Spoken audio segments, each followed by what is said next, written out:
you that don't know me, my name is Casie Sanchez. I'm from New Mexico. I'm originally from Belen. I graduated from St. Pius, and I just graduated in May, this last May, from Franciscan University of Steubenville. And while I was there, I triple majored in psychology, theology, and catechetics. And while I was there, I came to know theology of the body in a very deep and profound way, and it completely changed everything. It changed the way that I see myself, it changed the way I see God, it changed the way that I interact with others, and it changed the way I evangelize. And now, the way I evangelize, it's completely different than I did before now that I've encountered theology of the body. And originally, when I first heard of theology of the body, I was in high school, and I think I was listening to a chastity talk by Jason Everett. And so after that, this whole time, I thought theology of the body was, just primarily about sex. And once I came to study it more, I came to understand it's something so much more than that. So when I was at Franciscan, I was blessed with the opportunity to take a theology of the body class taught by this woman. Her name is Katrina Zeno. Remember that name because you're probably going to want to look her up after this. She is this amazing woman, and she's dedicated her entire life to studying theology of the body and spreading the message of it because she's come to see just how important it is for the new evangelization. And she's really great. And so I had a summer course with her, and it was an intensive summer course. And throughout that course, she would give us so much homework, and we would have to do all these summaries on everything she taught us in class, and it was just a really intense course, but it was so great because it really changed everything. And it actually inspired me to write I did a joint theology and psychology thesis on theology of the body, where I pretty much laid out the entire theology that John Paul II was presenting, and then I used psychology and science to back up everything he was saying and explain why it's reasonable. Because we as Catholics, we need faith and reason. So that was really cool. And then my catechetic seminar, I also did that on theology of the body and why we need it in the new evangelization. So I'm not an expert by any means, but I do know a lot about it, and it's something that I do want to dedicate the rest of my life to just kind of studying and spreading that message. So I'm really excited to be sharing this message with you. And one of the cool things about theology of the body is that it answers two questions. It answers the question, who am I and what is my purpose? And as we're going to find out later throughout this presentation, answering those two questions, it's essential for coming to understand the rest of Catholic doctrine and coming to understand, especially the moral teachings of the Catholic Church. And so, what is theology of the body? So theology of the body, there's two definitions. So the first definition of theology of the body, it refers to 133 Wednesday audiences that St. John Paul II gave in Rome from September 1979 to November 1984. And the second definition is that it refers to John Paul II's way of doing theology. And you might be wondering what that means. And each theologian, they have a specific way of approaching theology. So if you look at St. Augustine, for example, and you study his theology, he uses a lens of love. So he looks at theology and he looks at the study of God through the lens of love. If you look at St. Thomas Aquinas, he uses the lens of the intellect and the will. And so the lens that you use when you approach the study of theology, it's going to influence the entire way of studying it. And so what's very unique about John Paul II's approach is that he uses the lens of the body. And by looking at theology through the lens of the body, he's able to illuminate the mystery of the human person. So that's really important to kind of know before kind of jumping into what it is. So if we look at the definition of theology of the body, we look at what theology means. And most of you probably know theology means the study of God. And since no one has ever gone up to heaven and studied God directly, it's not becoming a little test tube and we're okay, now we're just going to study God. We can't do that, but we can study how God reveals himself. So really, theology is the study of how God reveals himself. And then we look at body, and body is referring to the human body. So if we combine the two, what theology of the body means is the study of how God reveals himself through the human body. So what this is pretty much saying is that the body isn't biological. It's not, it is biological, but it's not merely biological. It's also theological.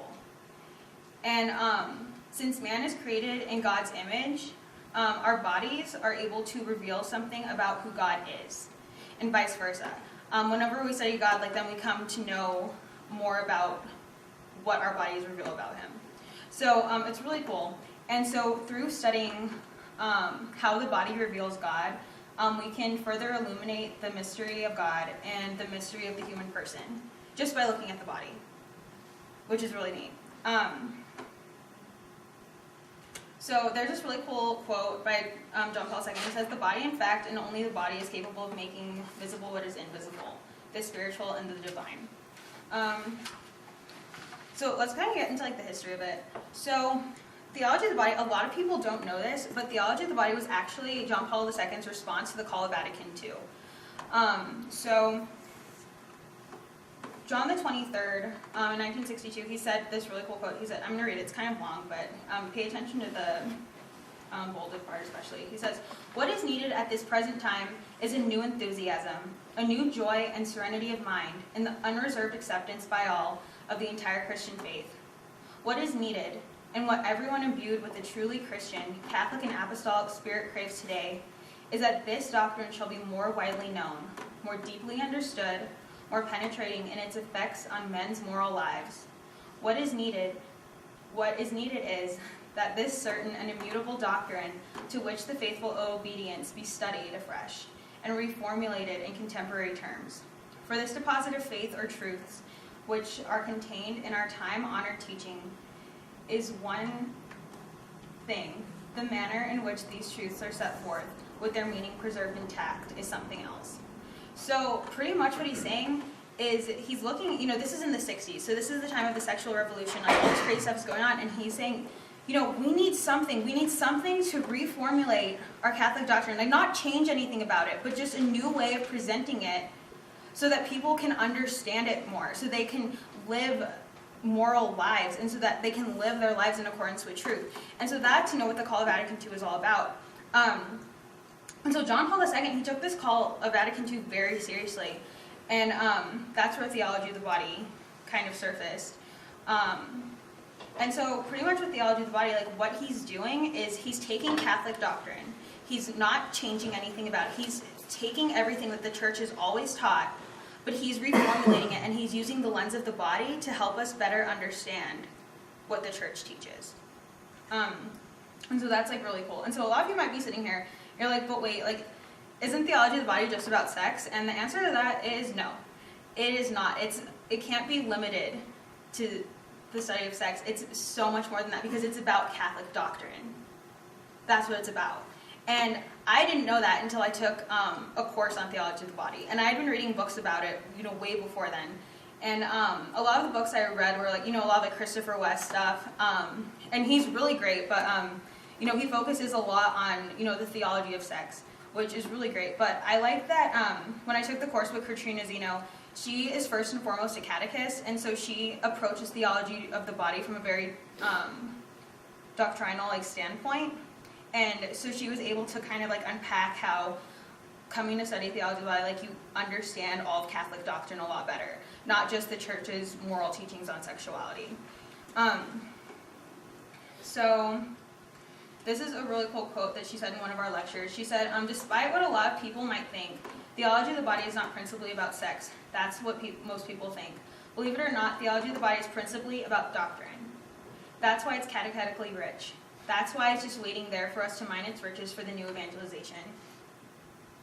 And it's, theology of the body is something I'm so passionate about, and it's why I want to dedicate the rest of my life to just studying it and knowing it, because something that I've learned, as a catechetics major, is that understanding doctrine, it's very important, but it's also very important to know how to present it to people.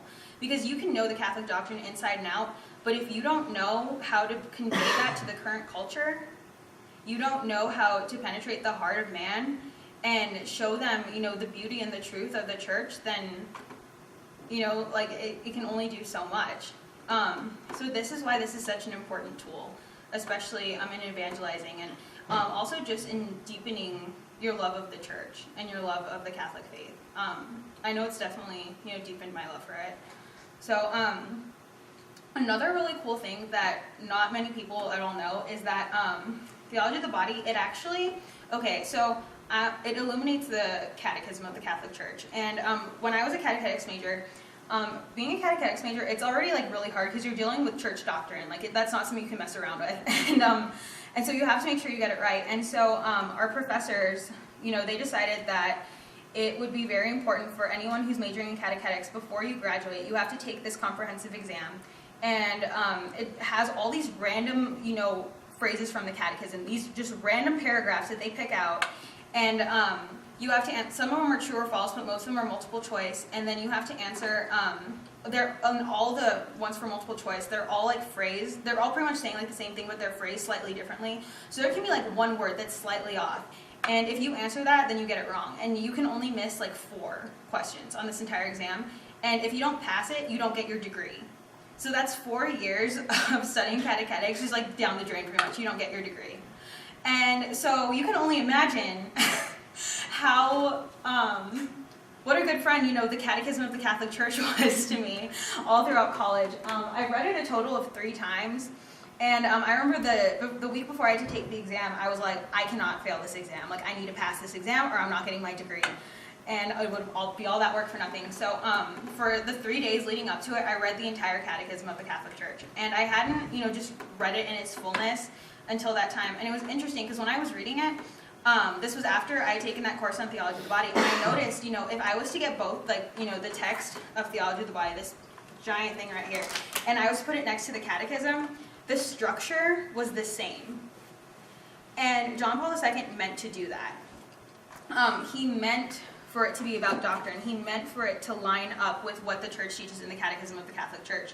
And the two of them, if you were to study them next to each other, they would, shed light on one another. They would illuminate the truth from one another. And when I was reading the Catechism, I was like, I feel like I'm reading Theology of the Body. Like, I really feel like I am. And all that was missing was that lens of the body. And so, like, in my head as I was reading it, I was, like, filling in all these gaps. And now, when I study Theology of the Body, now all I can think of is the Catechism. And just how rich in doctrine it is. So that's something that a lot of people don't know. And there's actually, Katrina Zeno, she actually offers these retreats. She's in Phoenix, so if any of you would ever be interested, she offers these retreats for catechists where you can go, and it's like a weekend long. And she teaches you how to study Theology of the Body, like the text, and the Catechism alongside each other.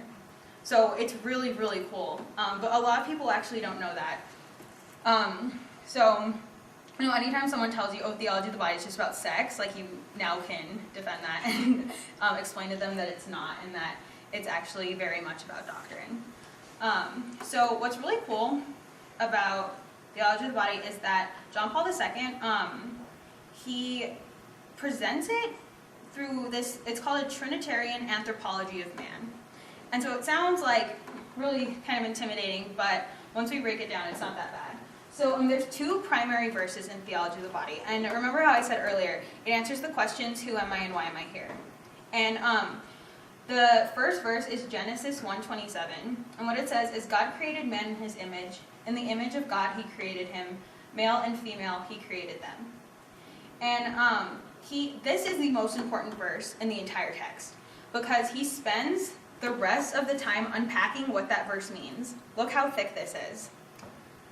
This whole thing is unpacking what that verse means. It's crazy, right? So, from this verse, there's 2 main things that we learn.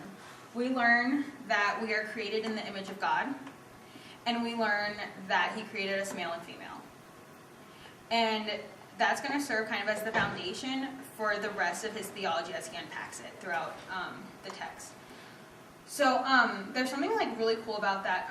And Katrina Zeno, she calls it the hypostatic union principle. So that's kind of intimidating when you hear it, but pretty much what it's saying is it's saying like one reality, 2 dimensions. And we'll try to like dive back into that if we have some time at the end. But so we see that there's like one reality. So there's one human nature, and there's 2 dimensions to that human nature. So we have the one human nature and male and female. That's the 2 dimensions, which is really cool. And so then the second verse that is extremely important is, I'm not going to go into that. I'm not going to go into that yet. And so why is this so important to, know that we're created in the image and likeness of God? And Katrina Zeno, she had this really cool response. She said, "Who you understand God to be determines who you understand the human person to be. Faith, God's revelation of himself, should also be a light that illuminates who we are. One of the most critical tasks of catechesis and the new evangelization is to help people form a correct image and understanding of the Trinitarian God.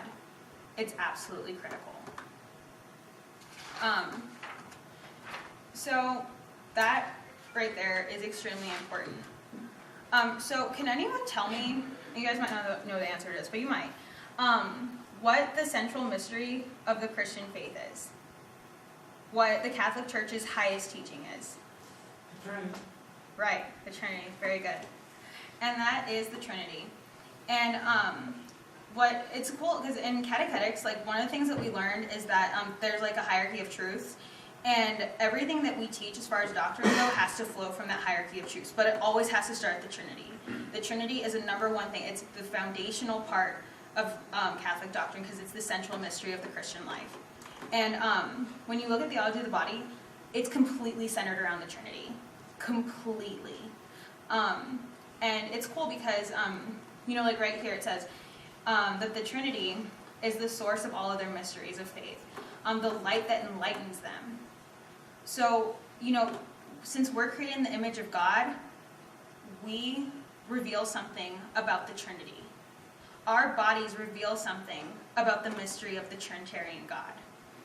And so by studying, theology of the body, and by studying, just like the very design and the very structure of our bodies, we come to know something greater about God. Okay, so the second verse that I was telling you guys about that's very important in theology of the body is Genesis 2:7. And this one is from the second account of creation. And so this one says, "The Lord God formed the man out of the dust of the ground and blew into his nostrils the breath of life, and the man became a living being." And so from this thing, we see that there are two components that make up man. And we see that we're made of clay, that's in some translations, but actually like dust, clay. And that's meant to symbolize our body. And the breath that God breathes into the clay is spirit. So we see that man is body and spirit. And this is extremely important.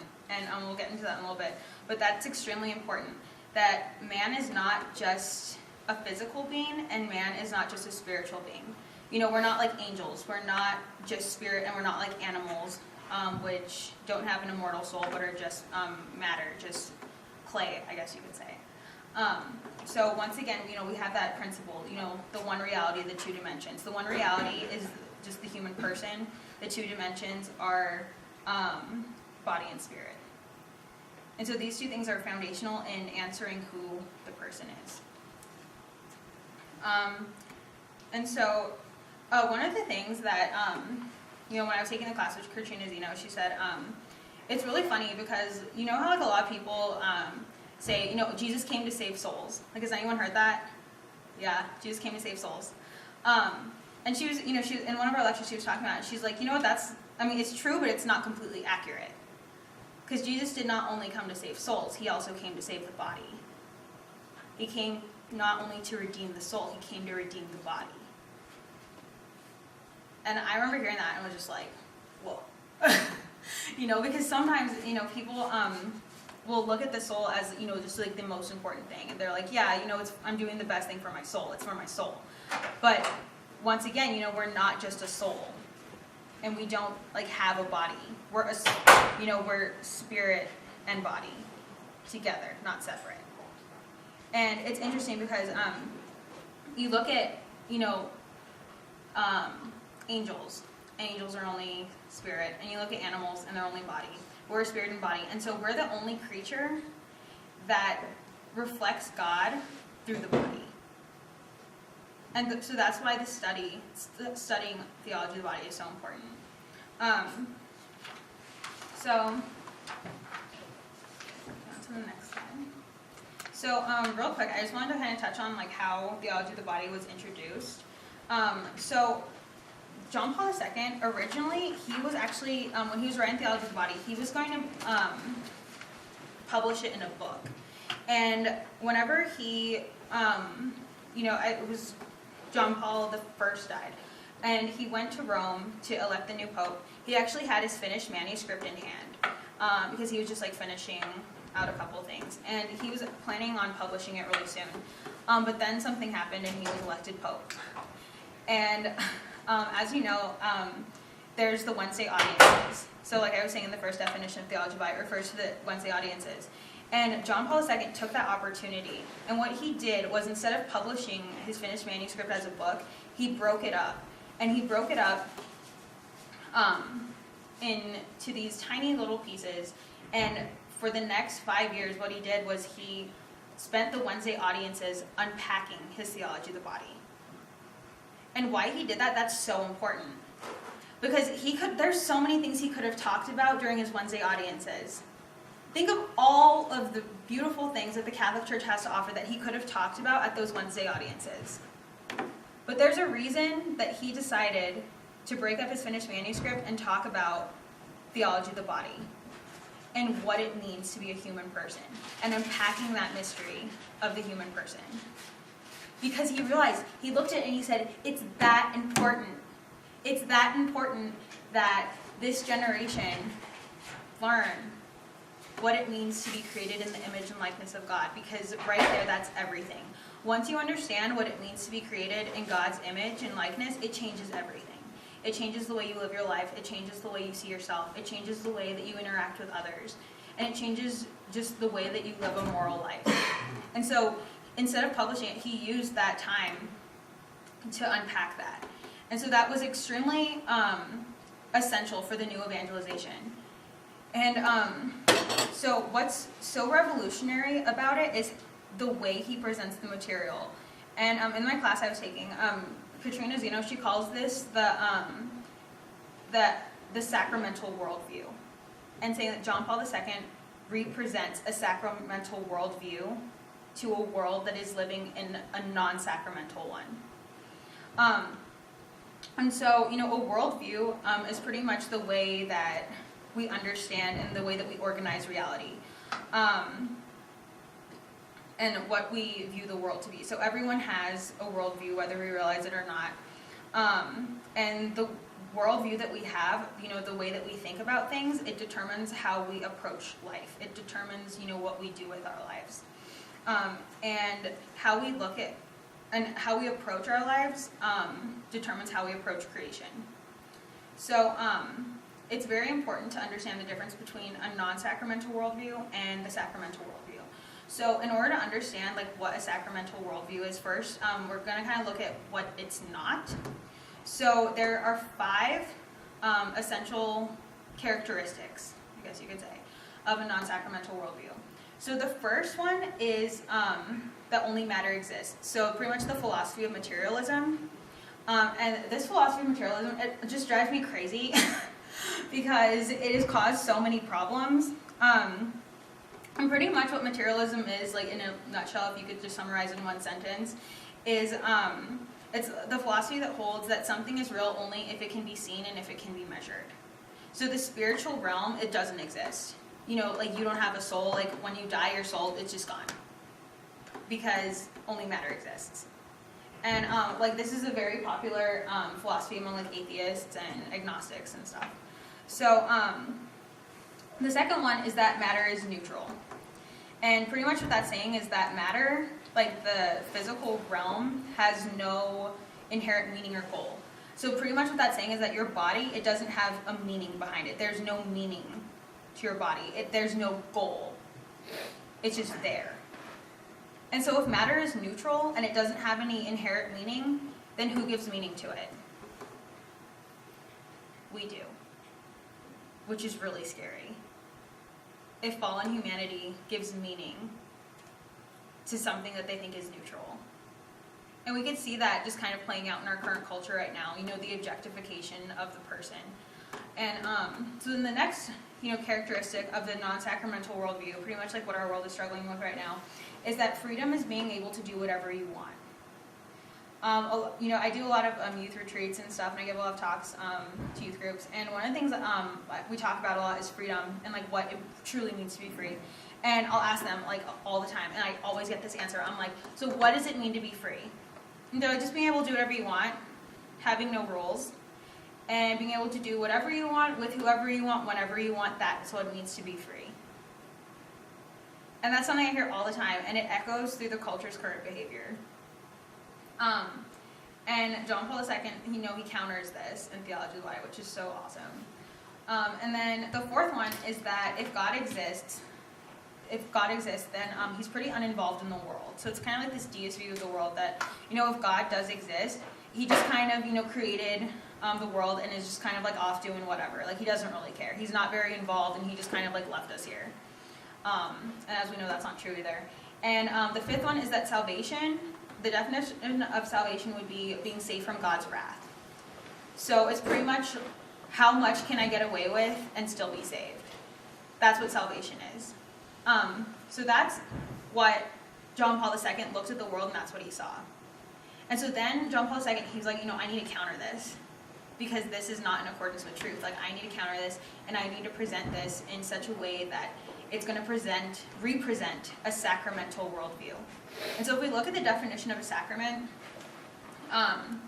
it's an outward sign instituted by Christ to convey grace. But if you wanted to just break that down even further, pretty much what it's saying is that a sacrament is a visible sign that communicates an invisible reality. And we see that through the sacraments. There's symbols and signs in sacraments, and they communicate an invisible reality.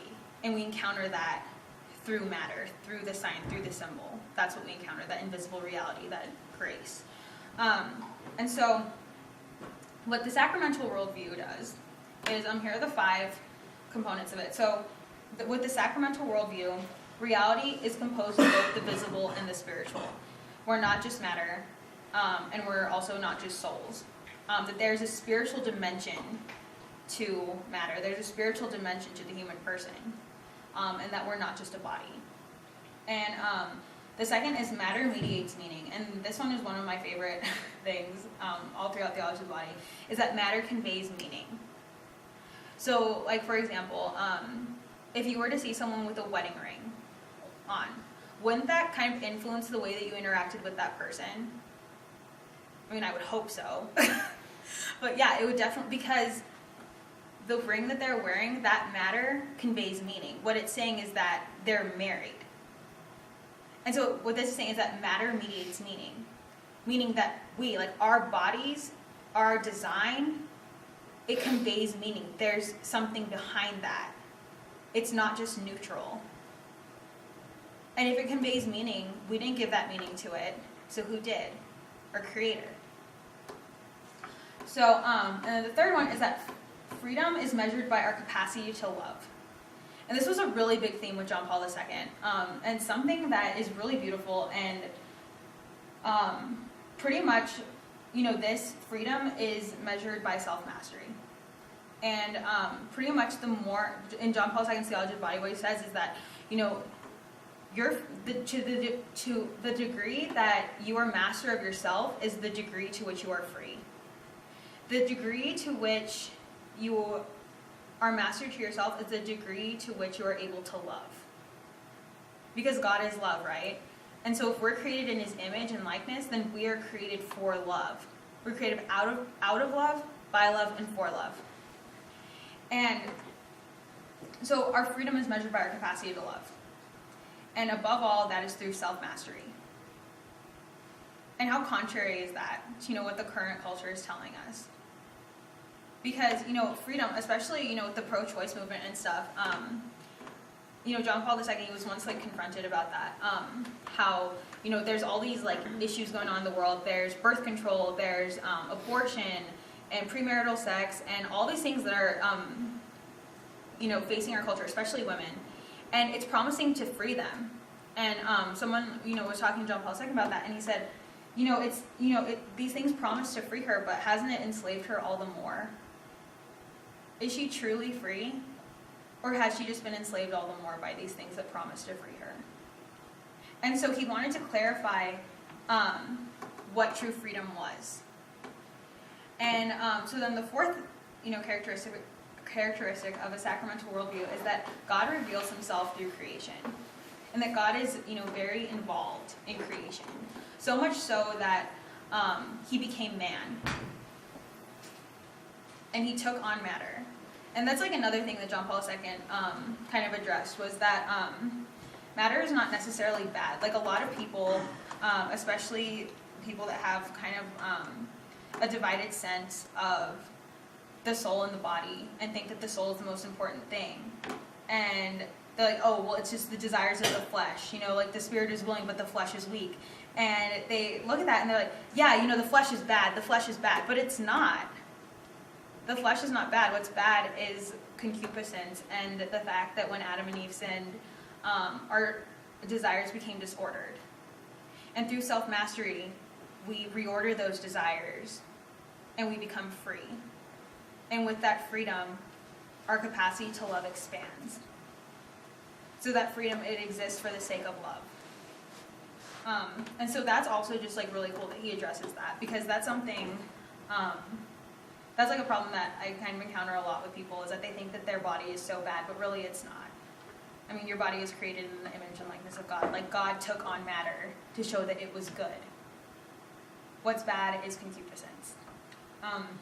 And so then the fifth part about this is that salvation is more than being saved from God's wrath. It's a virginal spousal reality. It's about, the wedding feast of the Lamb.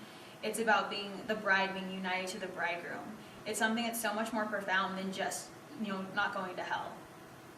Because a lot of people, that's what they think salvation is. And John Paul II looked at that and was like, no, it's so much more than that.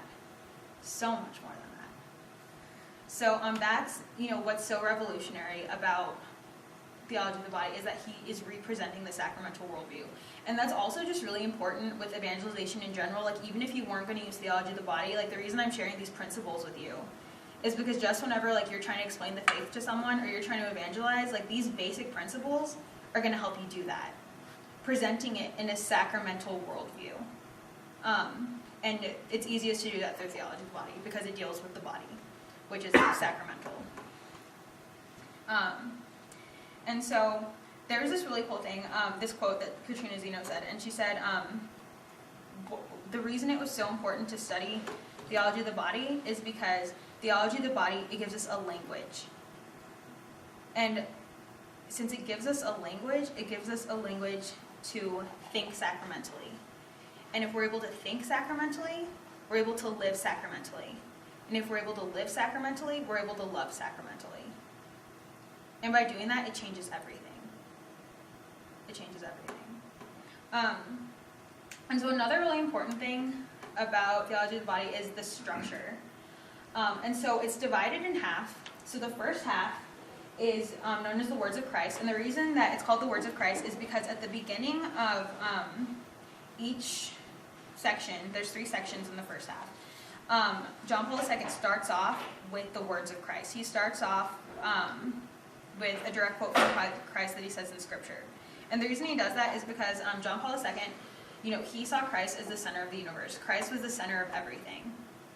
And you see that in his first encyclical that he released called Redeemer of Man. And even like in catechetics, like everything that we do, it has to be like Christocentric. It has to be completely Christ-centered. And so it's really cool because this is a really good model for catechesis, I guess you could say, is because it's so Christocentric, because each thing begins and ends with Christ. And so we have, the first half, and it's divided into what John Paul II calls a triptych. So, in a lot of art, it's like divided into like 3 panels, and it's a triptych. That's what it's called. And each panel, it illuminates a state of man. So in the first one, he starts off with the beginning, so that's man before original sin. The second one, and God's like original design. The second one is what John Paul II calls historical man. And historical man is man after original sin. So, and then that one is divided into, and the first half covers man as unredeemed, so concupiscence, so the effects of original sin, and the disordered desires that man faces because of it. And then the second half is about the redemption of the body, and about when Christ came to redeem man, and how he does that, and how he gives us that grace and freedom through self-mastery, which is really cool. And then the third panel is known as eschatological man, and then that deals with heaven. So that's, the final, the wedding feast of the Lamb, like the bride finally united with her bridegroom. And so it goes through these. And the second half, which is really important, is known as the sacrament. And in here, John Paul II addresses the sacramentality of marriage. And the reason he did that was because he saw how under attack marriage was. He looked at the current culture and he saw, what was going on with marriage and all these divorce rates and stuff. And just like a really cool fun fact, John Paul II, as you know, like a lot of his writings are about marriage. A lot of his writings are about, like Theology of the Body, for example, and sex and stuff like that. And it's really cool because he spent so much time with married and engaged couples. And he spent a lot of time with them, especially in like marital counseling and stuff like that. And, as a young priest, he went on all these different like engagement encounter retreats with them and was like leading them. And I was listening to his talk like right before I came here by Jason Everett, and he was talking about John Paul II. And he was saying that they looked back at all of the marriages of all the people that went on retreats with him. And there were about like between 40 and 60 couples. And none of them have gotten a divorce. None of them. Divorce rate, 0.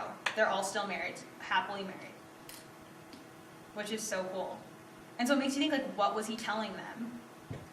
When he was on these retreats with them, like, what was he telling them? When he, went through marital counseling and stuff with them, like, what was he telling them? And you can see it in all of his writings. In Love and Responsibility, in Theology of the Body, he just illuminated truth in such a beautiful way. And so, I honestly think that, like, if, more married couples and stuff would study Theology of the Body together, if more people would just kind of like take the time to come to get to know it better, the divorce rate, it would be so low, just because of the beauty and truth that comes from it. Because once you understand, like I said, once you come to understand what it means to be created in the image and likeness of God, once you understand what it means to be created to be a gift, it changes everything. So the second half, the second part of the second half, it's the Reflections on Humanae Vitae, which is an encyclical, kind of known as the birth control document. But more accurately, it's known as God's plan for marital love. And so whenever Humanae Vitae, well actually I'm going to get back into that a little bit, because there's another part I kind of want to go over with you guys. So just keep in mind, look at the structure. There's a very significant thing in the structure. Specifically, I want you to pay attention to the first part, how it starts off in the beginning, so God's original plan, his original design, and it ends with the reflections on Humanae Vitae. So this principle that John Paul II uses, Catherine Zeno, he calls it ontology precedes morality. And so it sounds like kind of a scary term, but if we break it down, so ontology, what it refers to is our very being or nature. So the very essence, the very being of something. That's one's ontology.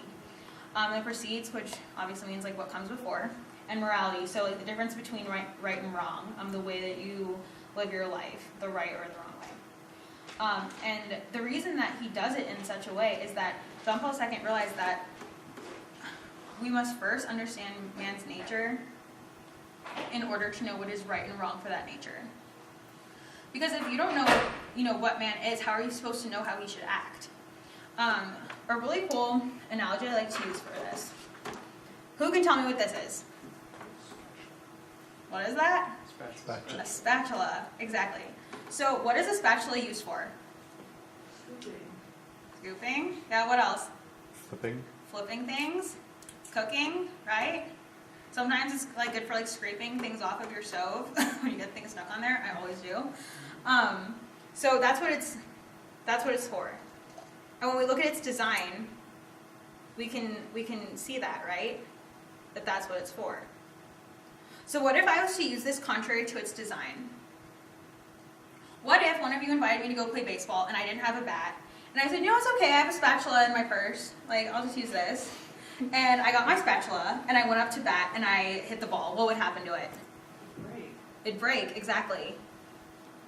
So this analogy, it's a really good analogy just to use with people, like in general, like when they're talking about like sexual morality. I use this thing all the time. Like I should just carry a spatula in my purse at this point because like I talk about this all the time. And the thing is that if you use something contrary to its original intended purpose, it breaks. It becomes broken. When we use our bodies contrary to its original design and purpose, it hurts us because it's not what we were designed for. Being objectified, that's not what we were designed for. We were created for something so much more than that. And so I just love this spatula analogy, but it's really cool. So the thing is, like, we have to understand the nature of this spatula. We have to understand what it's used for, what its purpose is, what its creator's purpose, intention was for it, in order to understand how it should be used. Because then once we understand that, that's what's going to influence how we use it. Because if you were just to give this like a toddler or something, and they didn't know what it was for, they would probably like break it somehow. They would manage to do it somehow. Because they would probably be using it contrary to its purpose. And it's the same thing with people. And when we use the body contrary to its purpose, we hurt ourselves and others in the process. So I really like this idea of ontology precedes morality. And even in evangelization, like that's so important is this concept, is first starting off with who man is. And so like the creation story, that's where John Paul II starts. That's why that verse in Genesis, Genesis 1:27 is so important, because he looked at it and he was like, I need to start at the very beginning. Because they don't understand who they are. Because once they understand who they are, everything else will make sense. So, theology of the body, it's actually a response. It's not only a response to new evangelization, but it's also a response to the encyclical Humanae Vitae. So like I was saying earlier, it's kind of known by a lot of people as the birth control document. And just to give you like a little bit of historical perspective, I guess, is that in 1968, so this was like the end of the 60s, Pope Paul VI, he released the encyclical Humanae Vitae. And it pretty much just reiterated the church's teachings on the condemnation of birth control and its usage, because the birth control pill was released in the early 60s. And so the church had just seen like a lot of backlash from that. And it was interesting because whenever he was writing this encyclical, a lot of people believed that the church was going to change her teachings on birth control. And everyone, they really thought they were going to change their teachings. And whenever he released this, there was huge backlash. Everyone was freaking out. A lot of people were like, I'm leaving the Catholic Church. This is ridiculous. Like, the church needs to get with the times. Okay, also, quick tangent. Okay, when people say the church needs to get with the times, all you have to say is, have you looked at the times? Like, okay, that's not even part of the talk. I just hate when people tell me that the church needs to get with the times. So I'm like, okay, literally, look at the times. Look at the times. Look at the divorce rate. Look at, all the things that are going on right now, and you are saying that the church needs to get with the times? No. Okay, so anytime someone says that, that is always the best response. Because I say it and they're just like, interesting. Yeah, so the church does not need to get with the times, because the times need to get with the church. Yeah, so anyways, like I was saying before that tangent. So Humanae Vitae. So everyone was freaking out about this, and Paul VI, he received, major backlash because of it. And John Paul II looked at it, and also like Humanae Vitae, it came out the summer before Woodstock, and the summer right after the Summer of Love. So Humanae Vitae was like right in the middle. So you can only imagine, like from a historical perspective, like what was going on during that time, and like why everyone was so upset about this document, and why everyone was so mad about it. And so John Paul II, he looked at it and he's like, the reason that they're so upset about this, like, it wasn't like John Paul II was like, oh, they're so stupid, like, they don't know what's going on, like, they should get it. He looked at it and he's like, they're obviously missing something. Obviously something is not being conveyed correctly, because if it was, then, like, they would understand, like, what a beautiful document this is, and what beautiful truth it's conveying. And he knew that, and so that's also why he wrote Theology of the Body, because he wanted it to illuminate the truth of Humanae Vitae, the truth of God's original intention and his plan for human sexuality. And so whenever you look at man's ontology, whenever you look at who man is, you come to know what man's purpose is. And so, like we look at man's ontology, and what it tells us is essentially that we are created for love. And we see this in multiple church documents. One of my favorite ones is in Familiaris Consortio, and it says, God is love, and he in himself, he lives in mystery of personal loving communion, creating a human race in his own image. God inscribed in the humanity of man and woman the vocation, and thus the capacity and responsibility of love and communion. Love is therefore the fundamental and innate vocation of every human being. Because the Trinity, we look at the Trinity, and the Trinity is an eternal exchange of love. So the Father, he pours himself out in complete gift to the Son, and the Son fully receives the Father as the gift that he is. And in return, the Son fully pours out himself into the Father, and the Holy Spirit bursts forth as a fruit of that love. And when you look at like the marital relationship, in the sexual act, like we see the same thing. The man who initiates the gift, he gives the woman his body, and then she gives herself completely and totally unreserved back to him. And when he gives her his body, it's so that his life may live within her. And then what begets from their love? A child, that fruitfulness. So we see how God, like in his very, in the very original, part of it, how when he says, we're created in the image and likeness of God, we're created to reflect the Trinity. Whenever we look at a marital relationship, we should see the Trinity. We should see a reflection of the Trinity.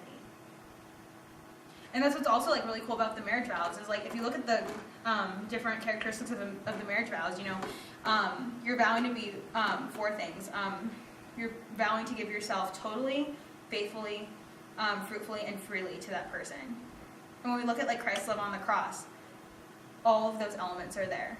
Free, total, faithful, fruitful. And so, in like the marital act, whenever a couple enters into the marital act, they are renewing their wedding vows. Their wedding vows become flesh. Their wedding vows become incarnate. Because the body speaks the language. And that's why sex is for marriage. Because John Paul II also talks about this really cool thing. Because when he talks about body language, he talks about, he calls it the prophetism of the body. And if you look in Scripture, you see that there are prophets. And there are true prophets, and there are false prophets.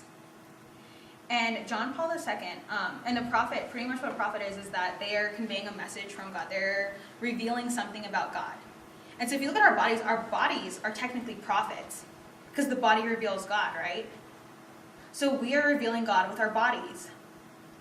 And so John Paul II, he says, whenever you are using your body contrary to its original design, like whenever you are using this spatula as a baseball bat, what you are doing is you are being a false prophet. Because you are not communicating the truth of God with your body. You are not allowing your body to reflect God and God's love.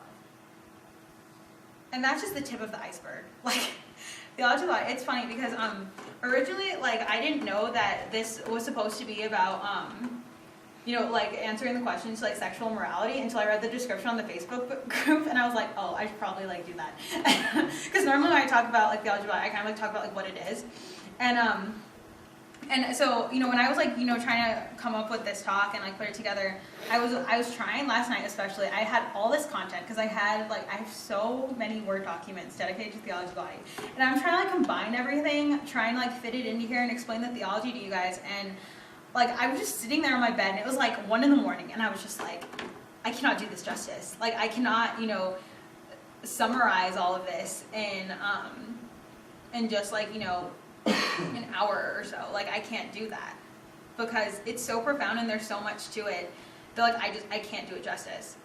And so I was like, how am I gonna, like, do this? And so I'm gonna, like, do you guys one better. And like I said earlier, I actually did my senior thesis on theology of the body, and like I said, I was also a psychology major, so in my senior thesis I had to use reason, and I used all these psychological studies which are completely unbiased, and I used all these studies to back up everything in John Paul II's Theology of the Body and why living life in accordance with with the church's moral teachings on sexuality is reasonable and why it makes sense.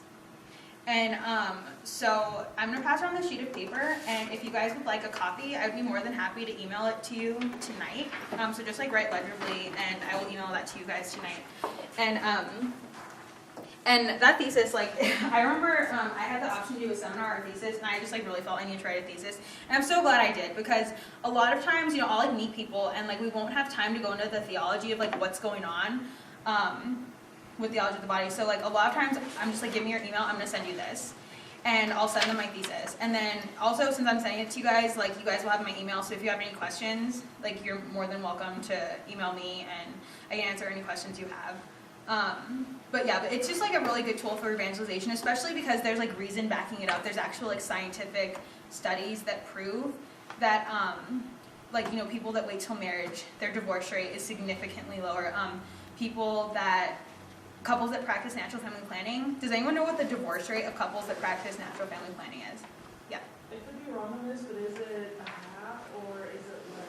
Yeah, it's less than, it depends on the study, but it's anywhere between 0.5% and 2%.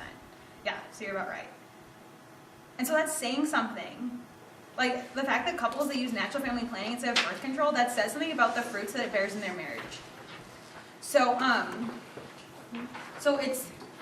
there's so much to it, and I wish that, I could just, condense all of it into, like an hour-long talk, but, like, I tried, I really did, and I can't, because I'd rather just, like, give you guys my thesis than stand here and just not do it justice, because there's seriously so much to it, and it's so beautiful. And feel free, if anyone has any like questions or anything, you can go ahead and you have my permission to go ahead and like send them my thesis and my email. If they have any questions, they can go ahead and email me. It's totally fine, because really I'm just using it as like a tool for evangelization and just kind of like getting that message out there.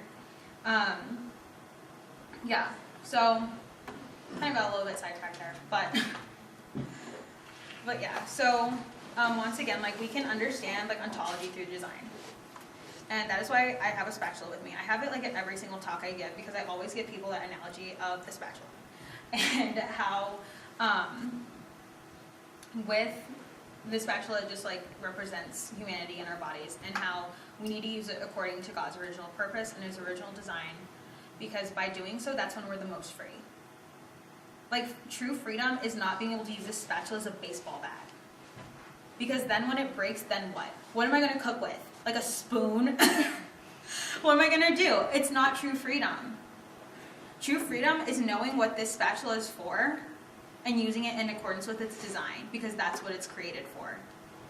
And being able to make eggs in the morning if I want, and being able to just make all these awesome dishes and have really good food because I like food.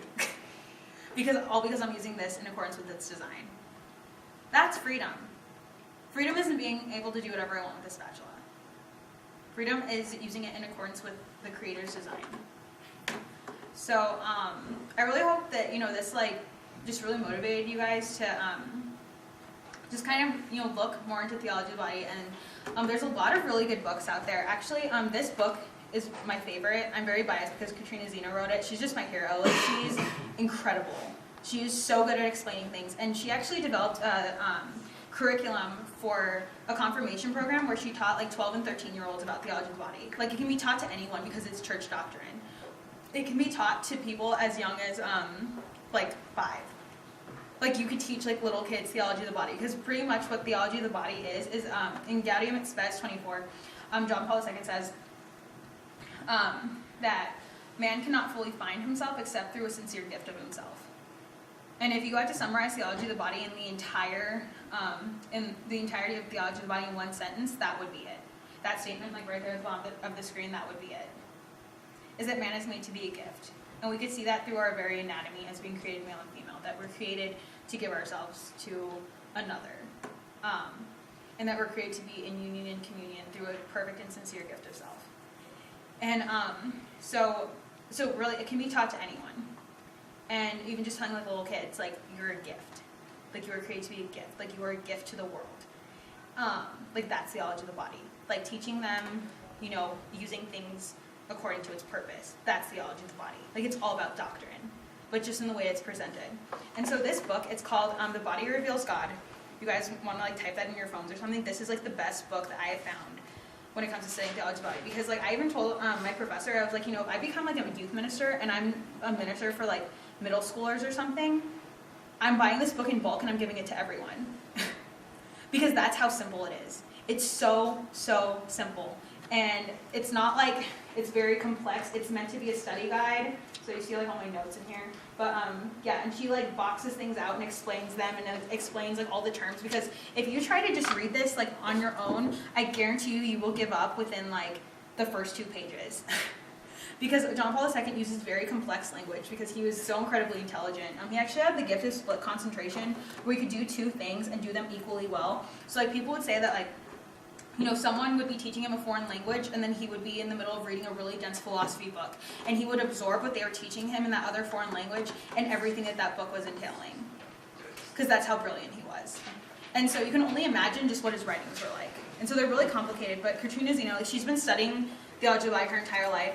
And so she's broken it down, and this is meant to like kind of be read alongside this, and it explains like everything that he's saying. And this, like I said, like this could be given to a middle schooler, and they would understand it, because that's like how much she breaks it down. Because she developed a curriculum for middle school. So, like if you guys like want to start out, I think this is the best one. Pretty much anything by Jason Everett is good. The only criticism I have like with Jason Everett and like Christopher West and like those books and stuff is that they focus it all like on sexuality, and like I said earlier, theology of the body like can't be limited to that. It's more than that. It's about doctrine, and so yeah. But those are like really great, especially if you want to know like how to answer different questions about the church's teachings on sexual morality. I mean, that's like what I did my thesis on, was God's. I think like the title of it was. Wait, I think I can like put a picture of it on here. Yeah, the title of it was Understanding Human Sexuality Through the Lenses of Theology of the Body and Psychology. So, like my thesis is good for that, and also just anything by Jason Everett. I think Jason Everett, I'm kind of biased because he's just brilliant. I love all of his talks, and he's really funny. But all of his stuff is really good with that. And yeah, but this book, this is such a gem. So you guys should all go buy it because it's amazing, and it makes it really easy to study. And like once again, I mean, if you guys have any questions, like you'll have my email, so feel free to email me. If I don't know the answer, I'll find it for you. And yeah, we're all good.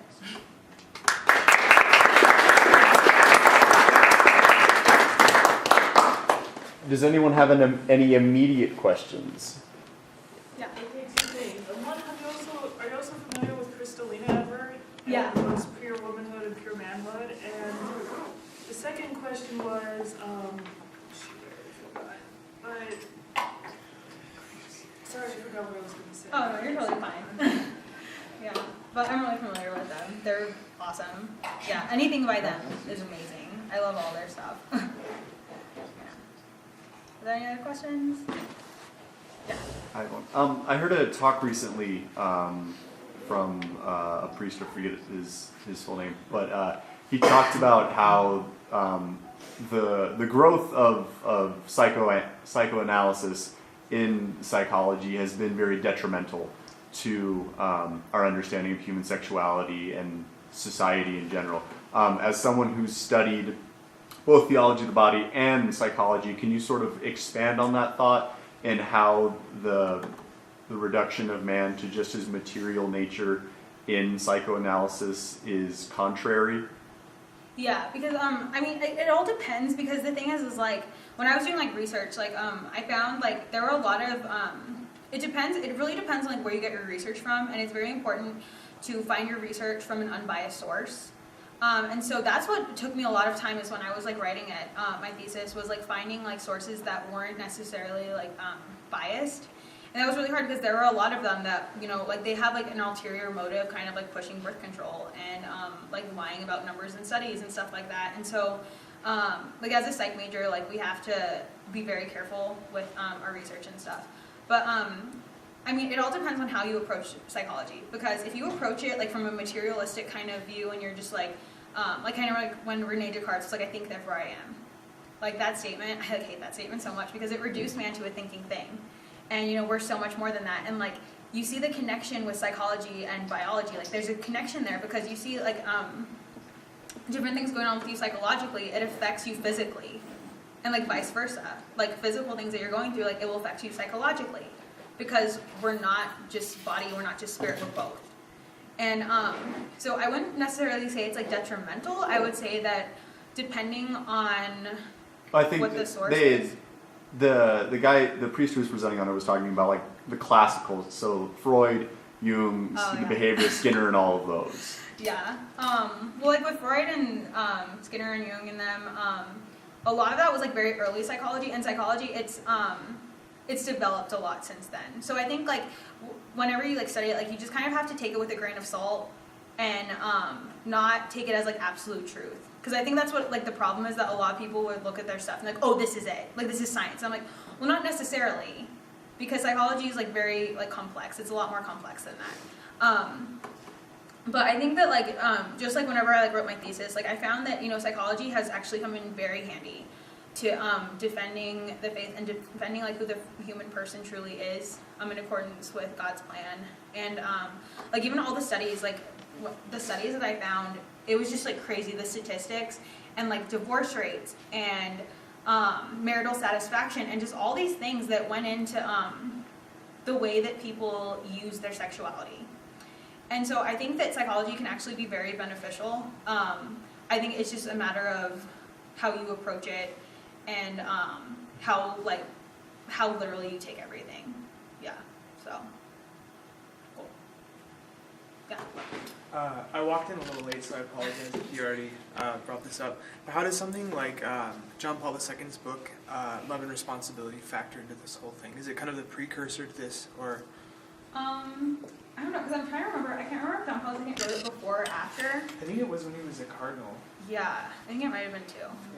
Because he also wrote this when he was a cardinal too. So I'm not really sure, but they have like a lot of very similar things to them. But Love and Responsibility is really awesome. Also, there's this other book.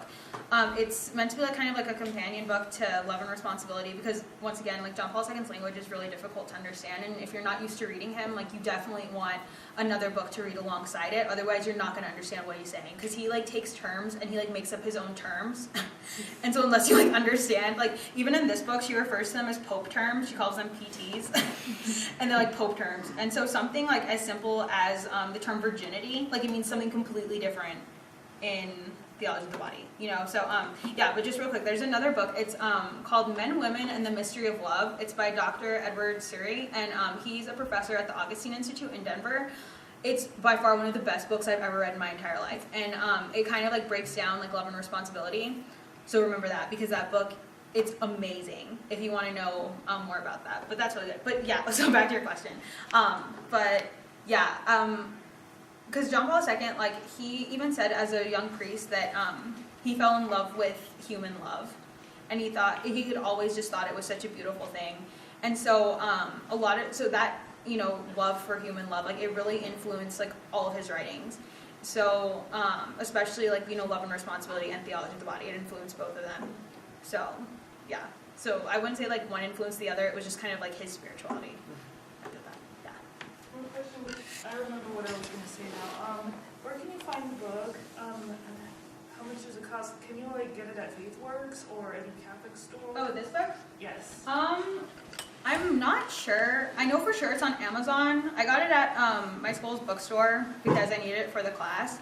But it's really not that expensive from what I remember.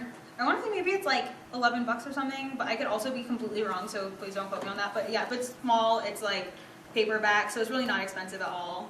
But it's totally worth the investment because this thing is going to change your life. Like, it's changed. This is like my favorite book. I love it so much. I mean, you know, next to this, but yeah.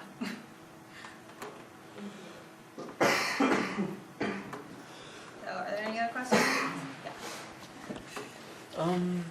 Maybe this is off topic. Maybe it's. I'm warned that it might be off topic because maybe it won't relate to what you were teaching us. But you were saying that we are body and soul, and therefore our bodies are good too. What would your response be to maybe someone who says something along the lines of, you know, I was born blind and a paraplegic, so I didn't have the freedom to do all the other things that children my age were doing, and I can't work. I need other people to take care of me. So I don't really feel my body is good. I feel my body is oppressing me. Mhm. That it's sort of like this cage I'm trapped in. Yeah. Well, okay, because like I was saying, that the body in and of itself is good, and any bad things that are going on with the body, it's not because the body is bad. It's because of the effects of original sin. Because before original sin, see, like this goes back to the beginning. Like everything was in perfect harmony. So man and woman were in perfect harmony with each other. They were in perfect harmony with God, in perfect harmony with nature. There weren't any physical ailments. But the second that they chose the absence of God, and the absence of God entered into the world, it completely ruptured nature. It ruptured the harmony between man and woman. It ruptured the harmony between man and creation, and it ruptured the harmony between the body and the soul. And so, and it also, you know, that's when like it's pretty much like Pandora's box, like all of these like awful things, you know, like enter into the world. And so it's not bad. It's just like an effect of original sin. But the thing is, like with God, is that like God doesn't create evil. That's a misconception, which is also inserted in Theology of the Body, is that God does not create evil. Evil is simply the absence of God. And God would not allow for there to be an absence of him unless he was able to bring something so much greater out of it. So, like someone that's like blind that, you know, has to depend on a lot of other people. Like, think of all the good that can come from that. Because how, you know, how humble do you have to be to like depend on someone else? And for that person that, you know, is helping them, how much more does their capacity to love grow? Because they have to sacrifice, you know, like whatever they're doing in order to help this other person. Like how much more are they able to love Christ like through that person? You know, and so it's unfortunate, but it's still a very beautiful thing because the Lord brings something so good out of it. So, yeah. Any other questions?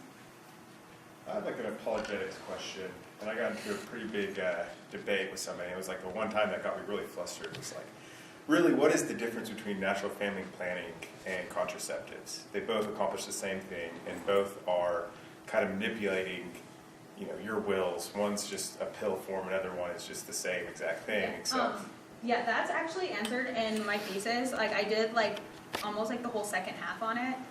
And pretty much with natural family planning, because remember I said like in marriage, like there's the 4 elements of the wedding vow, so free, total, faithful, and fruitful.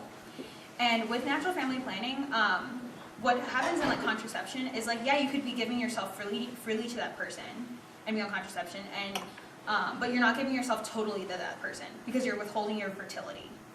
You're withholding the fact that you can like reproduce. So you're not completely giving yourself to another. And but aren't you kind of doing the same thing? but with the thing natural is family? that you're still giving yourself completely to them. Like there's not a barrier between that. There's not something that's like messing up that cycle. Because the thing is, it's like, it doesn't, I mean, you could still get pregnant like when you're not completely fertile. You know, like you don't like block God out of that. You still allow him to take part in the marital act and like the reproductive act. So, yeah. So like, I'm totally for NFP, but Yeah. I'm gonna play like devil's advocate. But couldn't they, like, to get like particular, couldn't it still be a sense of blockage because couples do work around specifically her cycle to be able to know when she's, you know, for lack of a better word, dry, to be able to, you know, go into the act of sex and be able to not form a child for whatever reason they're not ready or whatever. That's the same kind of blockage, isn't it? Yeah, like the church is very specific about it. It says that natural family planning, like all good things, can be used badly. Mm-hmm. And so if you go into it with, because the church also states that, like with natural family planning, like if you're going to abstain from sex, that it has to be for a very good reason. Like it can't just be like, oh, I don't want a kid. You know, it's about like, can I afford to like give it all the time? Because like, I mean, you can't have like 50 kids. Like that's not reasonable, and the church understands that. And also like whenever you abstain, like sometimes abstaining from the sexual act is a greater expression of love than engaging in the sexual act itself, because that's a sacrifice. You know, and it teaches you how to love your spouse better in like different ways. And so, yeah, it can be used in the wrong way. And that is like just as bad as contraception if you're abusing natural family planning. So in kind of to play devil's advocate again here, what would you say in terms of, let's just say it has to do with like the woman or even the man's like health? Let's just say that, you know, she does have some very severe fertility issues, or she can't bear a pregnancy, or whatever the deal is where she really cannot get pregnant. Well, in the argument that I hear all the time is, okay, well, I won't get on hormonal birth control, but I'll go ahead and get a hysterectomy, partial hysterectomies. My husband will get a vasectomy. For the sake of her health, for the sake of his health, for the sake of all that. What does the church go into detail exactly in scenarios such as that? Well, what do you mean, like, for their health? So, like, I know somebody who, for instance, she's dealing with some very, very severe fertility issues where her reproductive organs are under infection quite a bit, and they have a lot of problems. And if she does become pregnant, she could miscarry. She could have, you know, some very serious issues happen to her during her pregnancy. And so, you know, her and her partner are thinking about, you know, okay, well, what does the church think in regards to just taking fertility out of it in general, for the sake of her marriage, for the sake of her health? What would, instead of getting on hormonal birth control because of those effects, what about taking it away completely? So that's a really good question. I've never like heard it being because of like someone's health or something, but yeah. So I don't want to like give you the wrong answer and be like a heretic or anything. So I'll look that up though. If you could like star your email next to it, and then I'll like look it up and see. Like, and I'm totally like yeah. for it. It's No, just but that's a curious good question though, what and the I mean church it is goes something on. that is good to know. So yeah, that's a good question. I'll like look into that. See if I find anything. I guess to go back and answer your question, is that the difference is the acceptance and willingness to bring a new life in this world, to have a child. So with hormonal birth control or any of that sort of stuff, you're doing it with the purpose of preventing life from being created.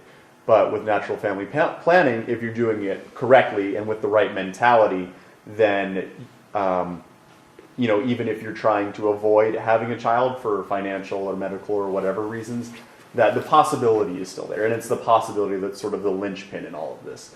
That because you are willing to accept new life, that is what makes it different and acceptable. Does that make sense? Mm-hmm. Cool. Anything else?